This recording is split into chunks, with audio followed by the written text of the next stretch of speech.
So how did you start your adventure with Project TU? Oh, that's a big question. I mean, the essence of it was that we were looking for a university for ourselves that was quite different than what we could find in the world. So I dropped out of uni. I was studying it. And my friend, who was the co-founder, he never went to, and he was just on this kind of like prolonged gap year. That was already 2 years, not just one. And we went to a conference in Finland called UDEC, which is short for European Democratic Education Community. And it's a conference around democratic education, which is also known as free schooling or world schooling. And they were just, you know, like 200 people from all over the world who either founded schools, or they were parents of children who went to those schools, or they were teens who were looking for something similar like that. And yeah, and we came back from Finland from that conference, which was amazing for us then, and we decided that we're gonna create our own university. That was the idea. Of course, not formally to create it, but in a sense of providing for ourselves the education that we felt was best.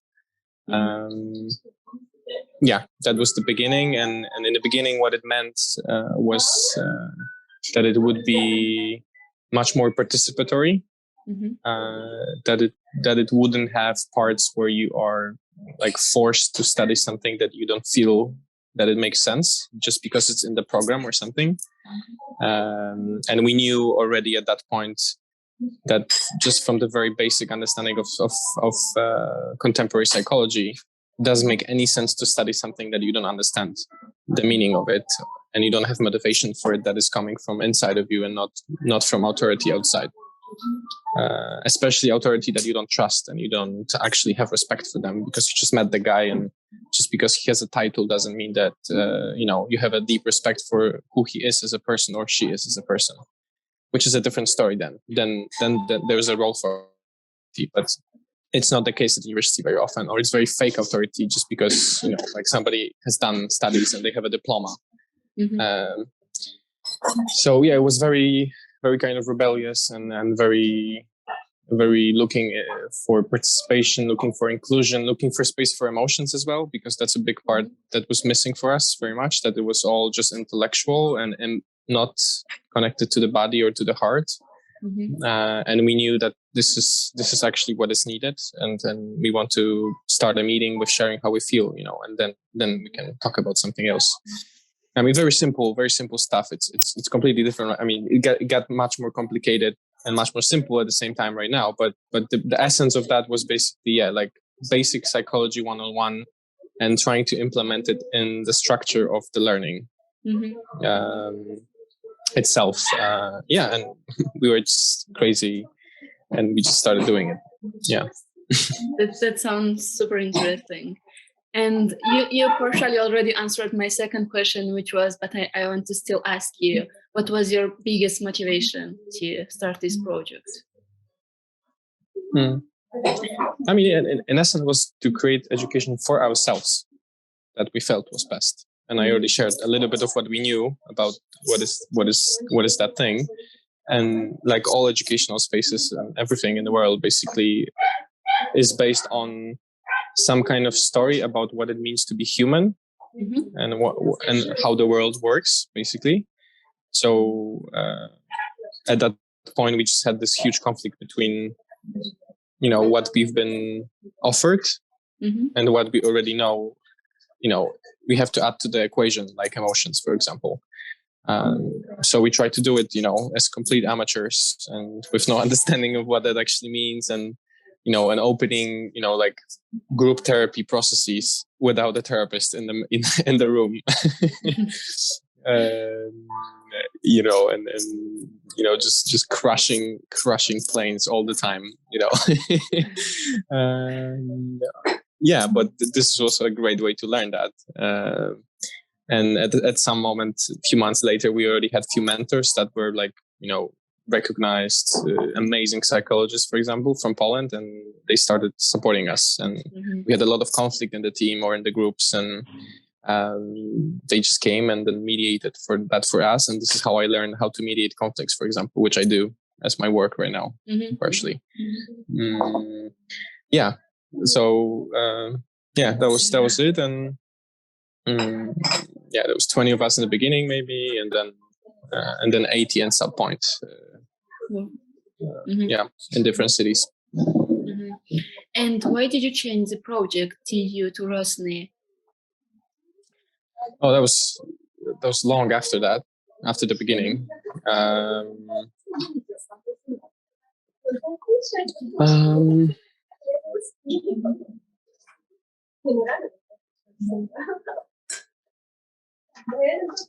mean, lots of things, but part of starting something, when you really don't have experience in it, and you're actually also starting something that's very complex, like holding a group processes, and basically learning how to do therapy group, for example, or how to facilitate a learning space, was that it created a lot of conflict. And we hurt each other in many ways. We tried to do our best to clean it up and to restore the connections. But at some point, there was just a lot of that pain that was like within the team that we didn't know how to handle. And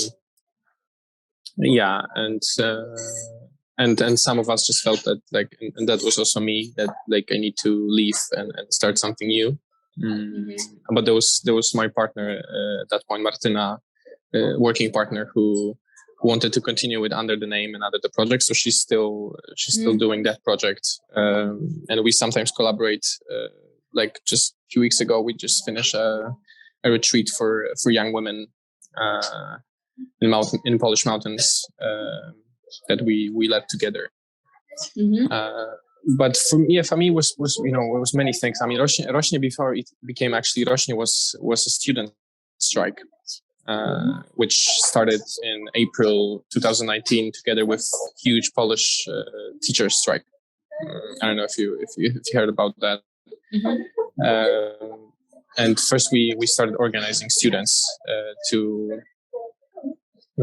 kind of join the strike of the teachers. But not just by protesting, but actually by building alternative learning spaces just for one day. So it was called Szkoła na Wagarach, which means kind of like a school that is ditching a school. And people were building performative strikes by establishing on a street a school for one day. That would be the perfect school that they would like to be part of. Yeah, so first we did that, and then after a few months, it felt like the name striking has very little to do with what we actually are doing, and it's more a school. And we call it Rośnie, which means emerging or growing, and that it's also kind of like, and that was the essence of the understanding of the world, and why we wanted to do it like this was that it's going to be constantly emerging and changing, and this is part of the world we live in. So that's why the name.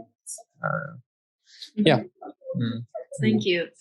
And how would you describe a Polish market when it comes about NGOs?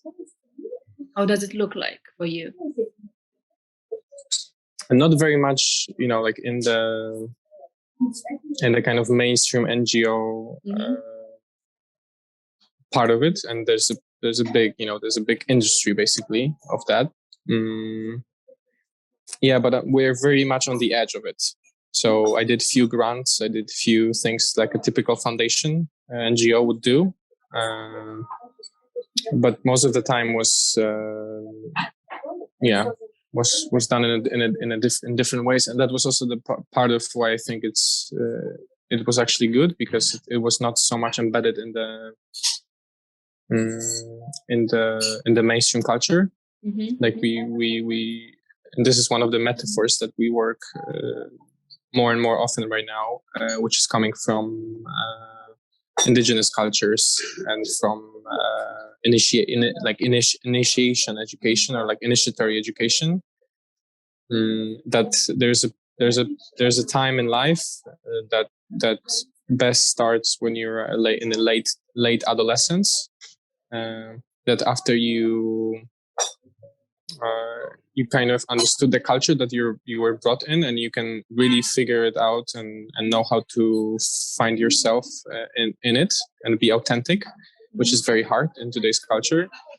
Then you need to go outside of it. You need to go to the forest, metaphorically and sometimes also physically, to remember who you are meant to be, and to kind of like regather the sacred water of life, which is not found in the middle of the culture. It's not it's not found in Times Square or in the center of Warsaw. It's like it's where the Baba Yaga lives.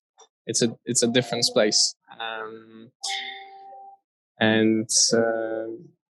So I think we as an NGO are kind of very much hanging out with Baba Yaga a lot, and just doing like crazy projects that that for a long time didn't make any sense financially, for example. So I mean, coming back to the question, I don't really like it very much. The NGO environment. I think it's because it's so much within the problems that we're trying to solve. It doesn't understand that we need to leave in order to bring something else. So, for example, like very concretely, just how for what you can get funding would be something that would be almost always trying to be very inclusive, very large scale, very innovative, very much looking for creating methods that somebody else can use. But in my experience of that, it's not authentic in the sense that methods are not going to save the world. There needs to be a deeper shift in each of us. And in the cultures, in the small cultures that we are creating as organizations, to actually bring a new role. So, I mean, this is very simple, and probably you know it, but something that Einstein said, that you cannot solve the problem from the same way of thinking that the problem was created. So that's basically it. And so like the culture that we have of NGO right now is very festival oriented. So it's like single events. So very festive, but there's not enough culture in it. And the meaning of culture, from where it comes from, is cultivare. So, and cultivating means that you go really deep in one place, and you really spend a lot of, resources and attention into that particular local space. And then once a year you can do a festive. You can create a festival, but there needs to be people who work on something for a year for them to have something to celebrate. And right now it's just kind of like you buy tickets to celebrate all the time and you never do anything. I mean it metaphorically, but also, it comes as that outside. So very often the types of projects that we try to do, which involved like, working with a group of 15 people for a year, would be just not fitting the structure of the grants, because it's very expensive, because you need to, you need like really adults and experienced people to lead those kinds of spaces.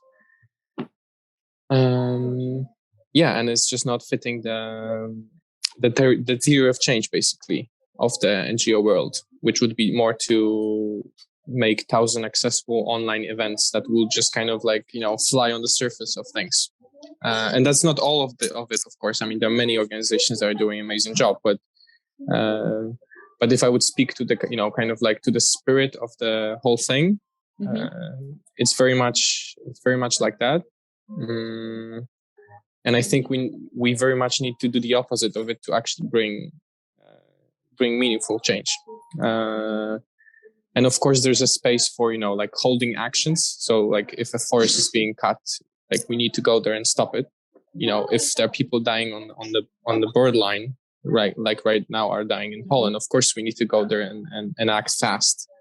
And this is not the time to, to look for your soul.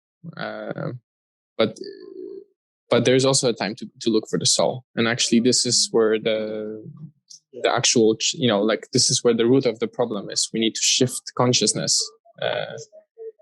And that involves time. I mean, that involves dying, that involves deep processes. And there's no panel of experts or a method that you can put on a website that is going to do that.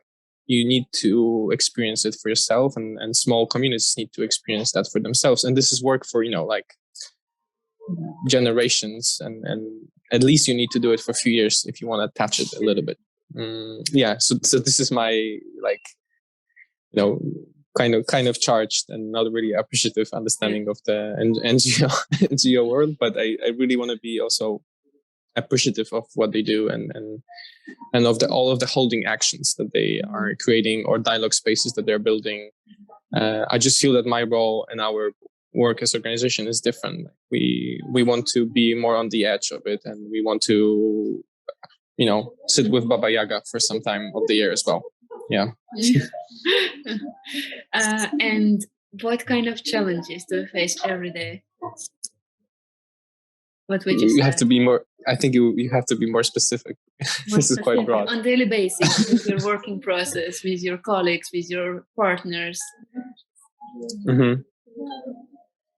Not personal. I mean, fine. I know. Yeah. I mean, it's very personal. If you do something that you like you really enjoy, like you probably know that. So we are taking very personally, and I would say that's a good thing. It reminds me of a poem. So maybe I will read you part of the poem as my answer, just to make it a little bit different. The poem is called Personal. It's by Tommy Holgrant. I'm just going to read a fragment of it.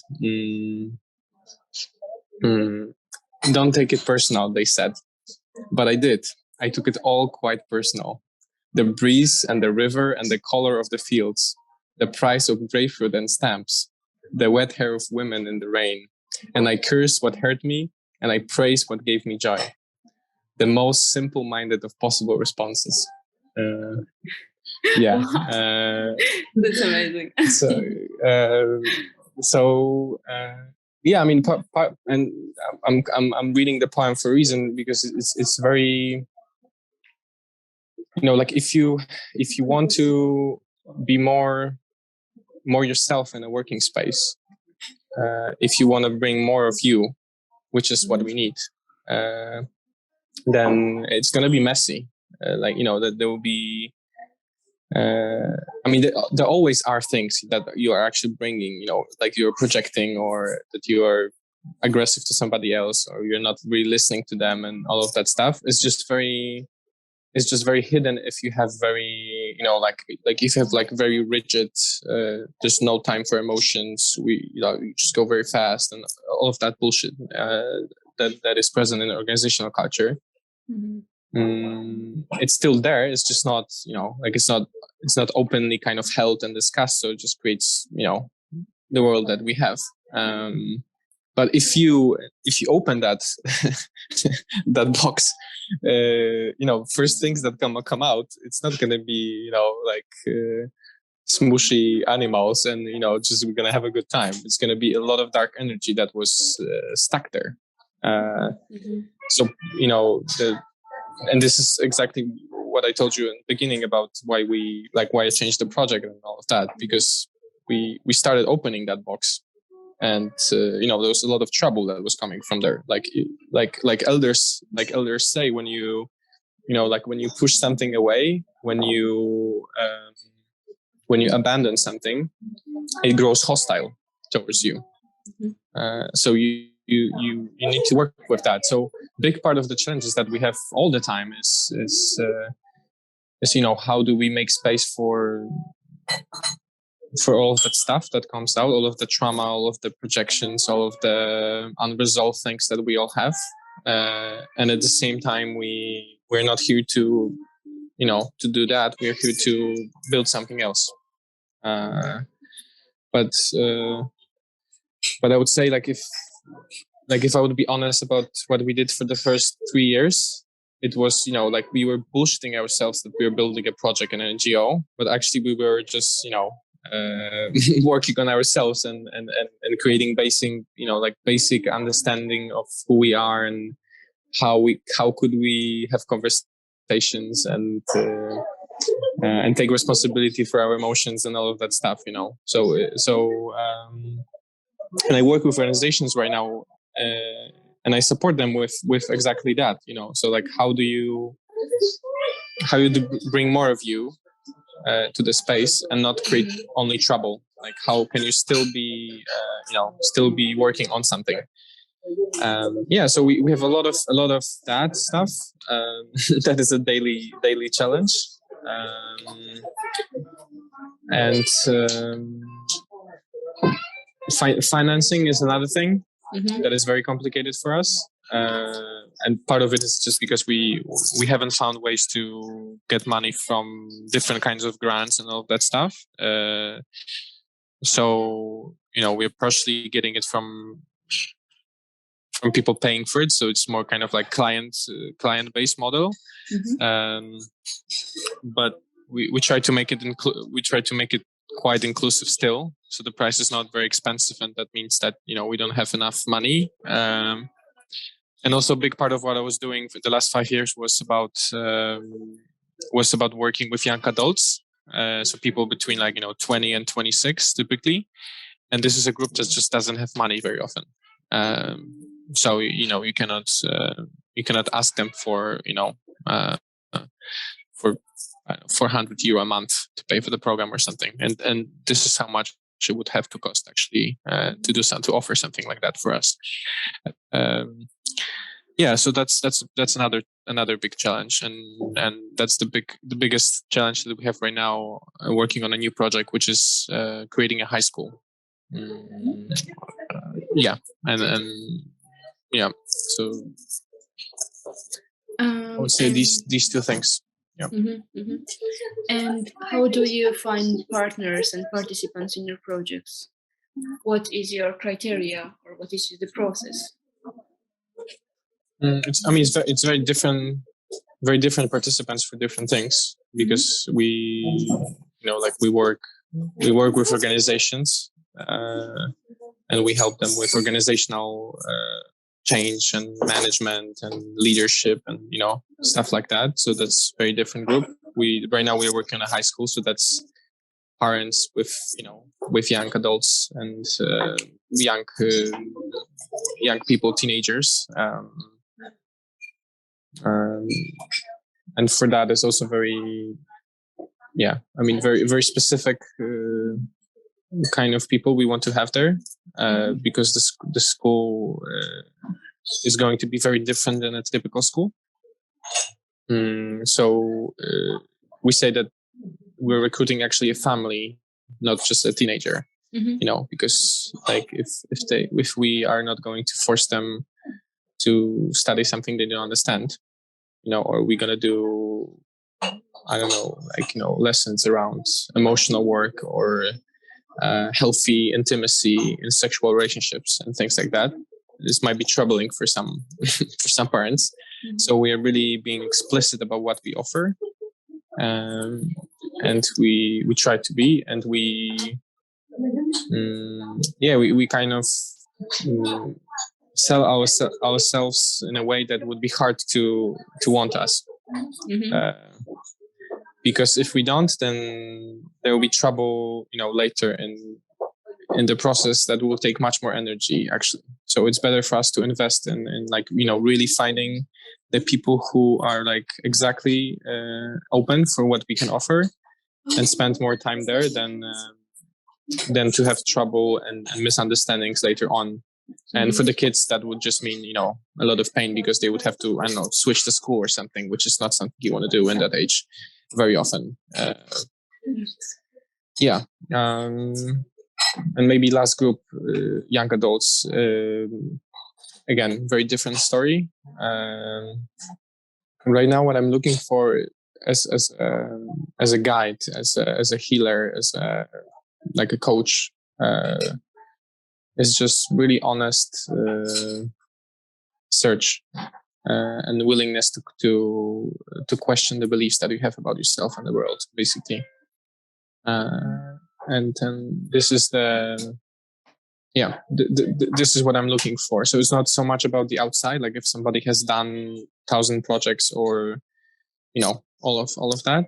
It's more about it's more about seriousness in being lost.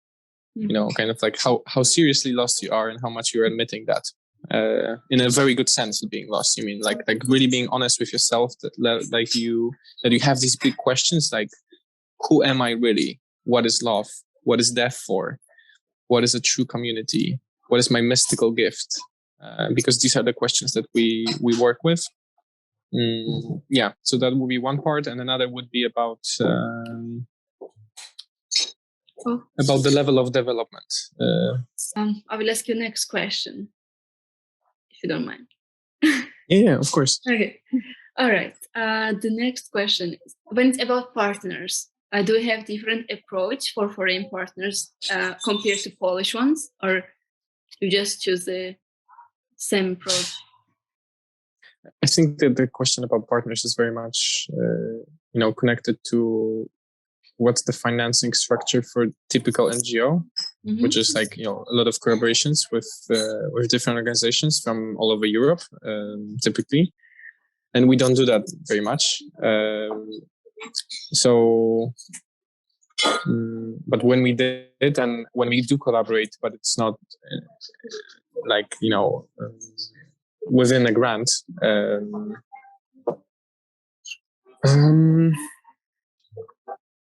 I mean, just looking for things that we can learn from them. Basically, that would be the essence of it.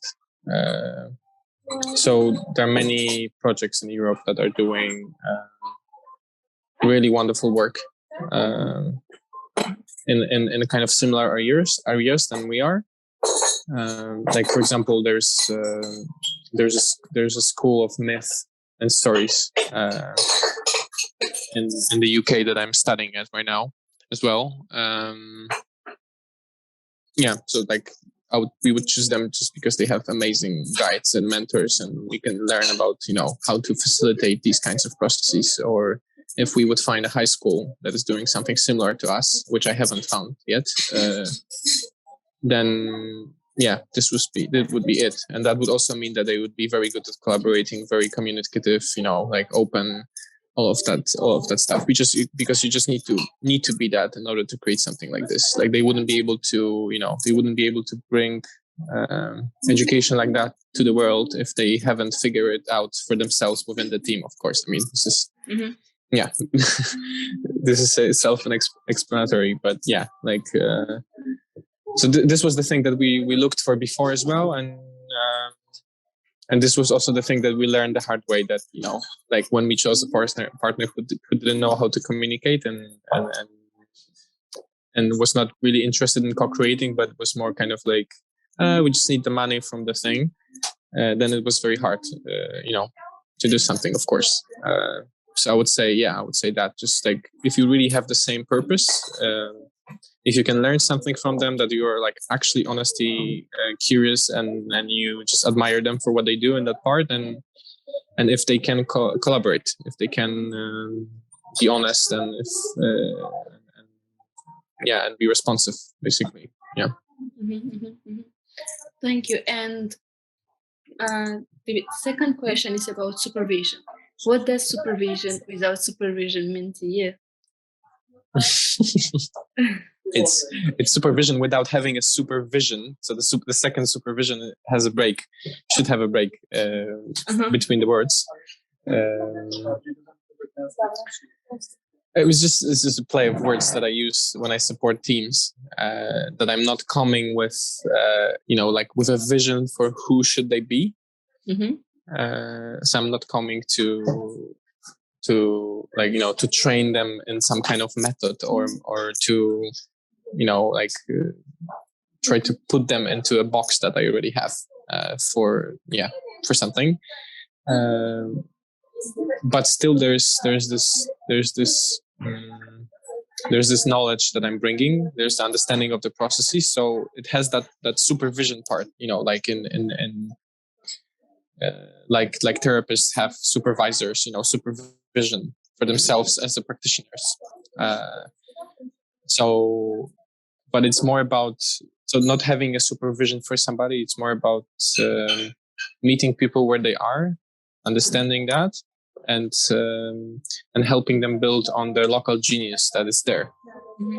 And also local problems that are there, so like if there's a team that, like you can see on a deeper level, for example, that there's this is going very, like very different than typically would work, but like if you see that there's no connection to anger in people, for example, like they haven't they just don't have anger in themselves, and like they're not connected to their anger, which is very often the case in alternative education projects and all kinds of activist social change things. Then you would have people burning out themselves and doing things that they don't have energy for, and saving the world, which I did, of course, as well, and I still do. But on a deeper level, it's coming from unintegrated anger from very early stages of life. So I would bring that understanding, and seeing of that, but it's kind of like, it's different than, coming and teaching a nonviolent communication method, even though people don't understand it, they don't know what it is, and we just, you just kind of leave them with that, and they would either rebel against it healthily, or they would kind of obey it, and it would be inauthentic, and they would speak this strange language from the method, but there will be no actually heart connected to that, so they would speak in the right way, but they would still be angry at another person, and they wouldn't know how to express it actually, so they would be just speaking this like blah blah blah, so respectful and so language, but it's not going to work because it's not authentic. So this is what I mean by supervision, but also not with a supervision for somebody else. So the next question is, what situation changed your perception about organizations, non-governmental organizations, I mean? Like thousands of them. What specific situation? Like one thing, or if you have like one instance? thing on mind, but tell me just what is on your mind. What it does not mean to be only one situation. Of course. Could you read the question again? Like, what situation changed my perception of NGO? Of NGOs, how NGOs have to work, and what is the best?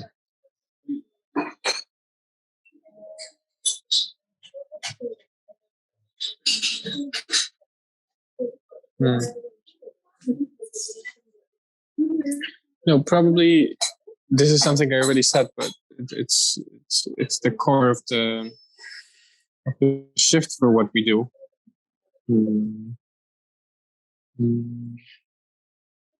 It sounds very cliche, but it's just like the really embodied understanding of that the change has to start from the personal. Like the social systems, they don't have the locus of like decision making. Like it's always a person or a group of people that are bringing a different kind of thing or the same thing. Like a different kind of energy or different depth of listening, or better understanding of what is actually the problem and all of that stuff. And it has to start very personal, very, very personal. And I think like the biggest lessons from TU was that we had the ideas, we had the we had the inspiration and the ideas, and we wanted to create a different kind of education. But it turns out, of course, that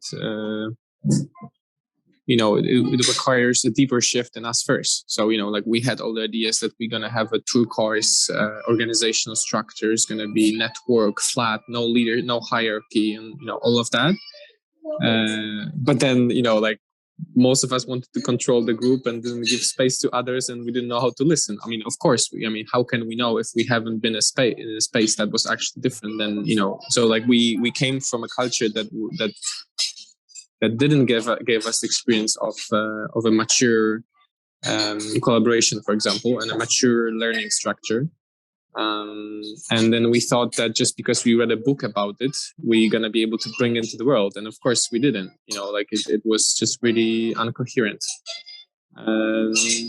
Yeah. And so understanding that, and understanding that any change has to start with that, like that again, I mean, any kind of, like, if you're just coming with a method, or if you're just going to do a lecture and you think that this is going to change the place, any place. I mean, I'm talking about anything in culture. It's just not about education. It needs to go deeper. Like you need to do that the deepening process, and it's a very complex and thing that you never end. But of course you can go there for years and then come back, or you can go there for a day and come back and just do it constantly. But yeah, so this is the thing that shifted the understanding. And like, if I would be more precise with what it means, is or like the thing that changed my understanding of the NGO, of what we're supposed to do, and all of that is that there needs to be a shift on the level of consciousness, or you can also call it on the maturity level. Like one of the models that we work with, it's coming from Animas Valley Institute in the United States, and there's a guy, Bill Plotkin, who created this model of human development that has eight stages, and there are two stages for childhood, 2 stages for adolescence, 2 stages for adulthood, and 2 stages for elderhood.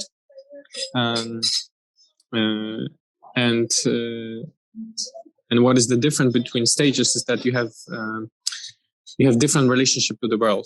So if you are really an adult, you're mostly considered with caring for the community, and you're like kind of like the like the focus of your attention is how to care for the culture, how to raise a culture.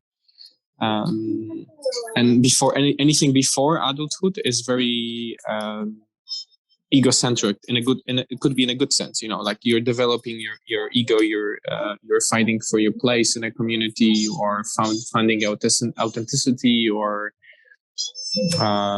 finding a way to be needed and to bring something meaningful, or you're learning how to set healthy boundaries, like the stuff that I talked about about anger. But all of these challenges are adolescent or childhood challenges. And so this is kind of like the map, or the story about what it means to be humans that I am working with right now. And so through that lens, we are looking at different things that we are offering, or if we work with organizations, we see what are the developmental tasks that were completed, or that are that people are stuck in unhealthy pathological versions of them. So like if there's a fight for who says more and all of that stuff, or like you're trying to conquer something, or you're trying to tell people what they're supposed to do. This is all unhealthy adolescent behavior. So understanding that through crushing planes, and seeing that we're incongruent in what we're doing, and understanding that it always has to start there. This is kind of like the this is the thing, and And how does the administration team of your NGO look like? What do you mean by administration team? Like, what's that? Team who supports administration. Like management, or? Yes, management. Like, yes, management is a part of administrative team. Okay. I mean, it's very small. I mean, there's 3 of us. So I'm not sure what I can say about that would be meaningful.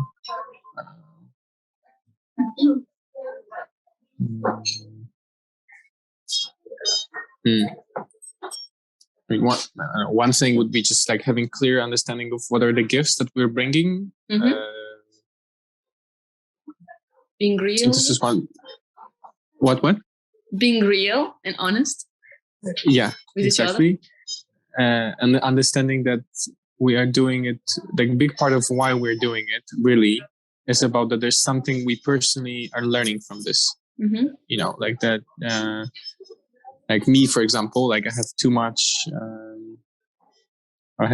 For example, me, of course, I have too much eros, too much kind of like going for, for the best like visionary thing, or that I have like less space for,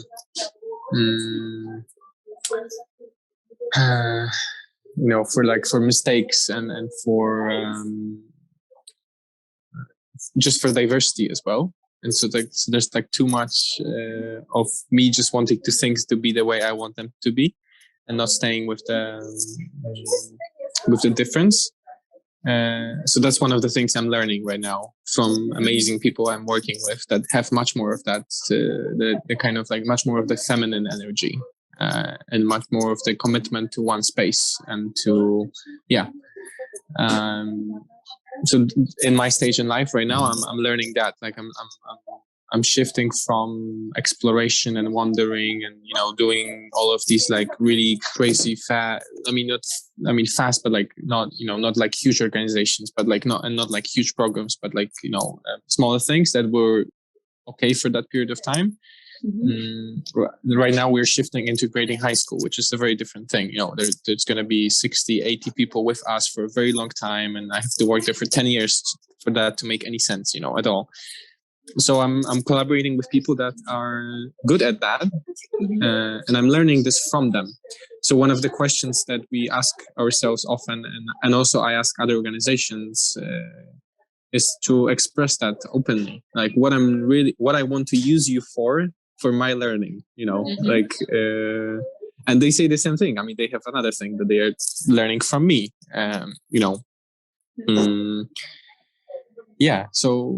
So that,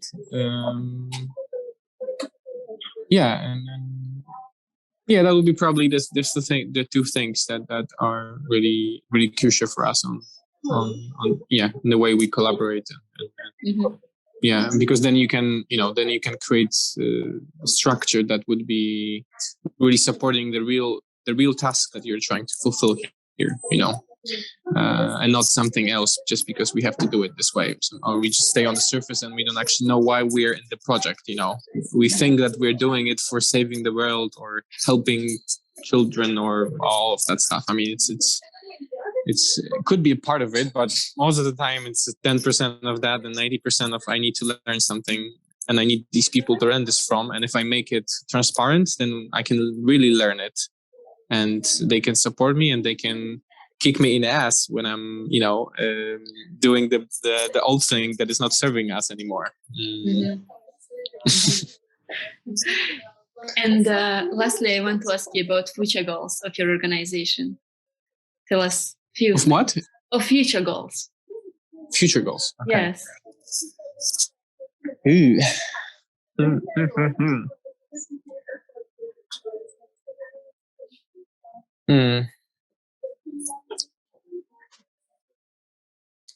There are few kind of rivers that we are swimming in. One is about the high school students and this age group. So we want to create a school that would be like stable financially and I'll have around 60, 80 people studying there. But also we're going to offer like smaller versions of the programs that we will be offering within the school, so that there will be like a way to join us for 3 months on a kind of like a camp tutoring, small program. So that's one stream. And the streams are divided according to age, but not so much age only, like not only the physical kind of age, but mostly the psycho-spiritual age. So like it's more about the stages of life. Because this is what we are trying to, I think this is the essence of what we do right now, is we want to help people to grow, and not be stuck in the early developmental stages. And we want to help them fulfill the tasks that they haven't completed. And I'm talking here about people who are 40, or almost everybody haven't done that. I think that 80 or 90% of the whole population that we have is stuck in early adolescence development. Actually, that's why we have these problems in the world, and that's why we have climate change and all of that. But yeah, and one thing is doing in high school.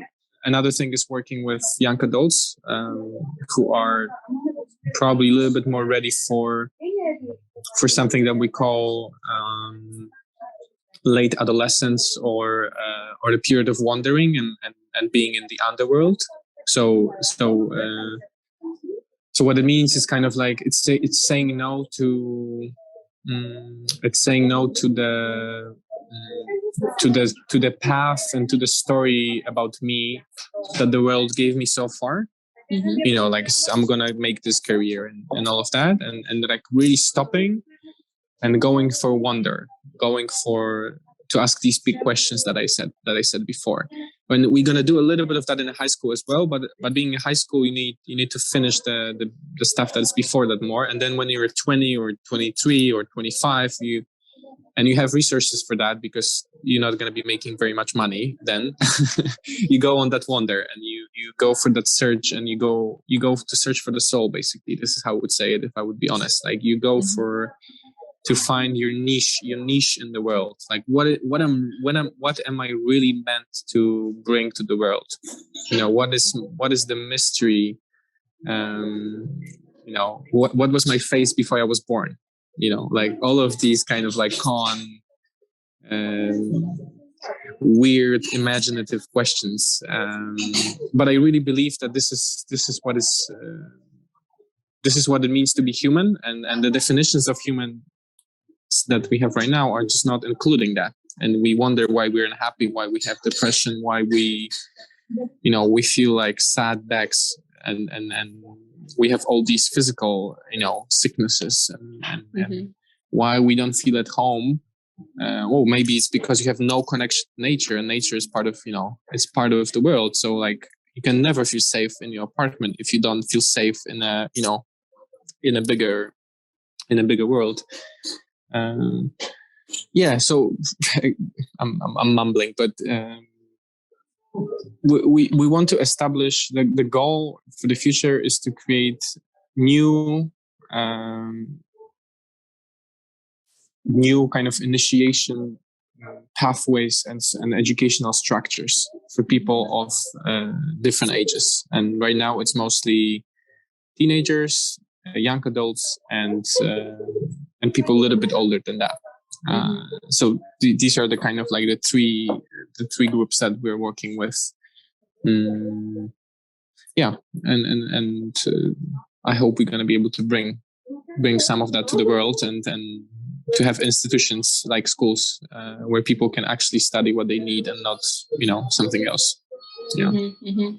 That all sounds super interesting, and I wish you success, more success. Thanks. Yeah. Sincerely. So thank you so much. This was the last question for this interview.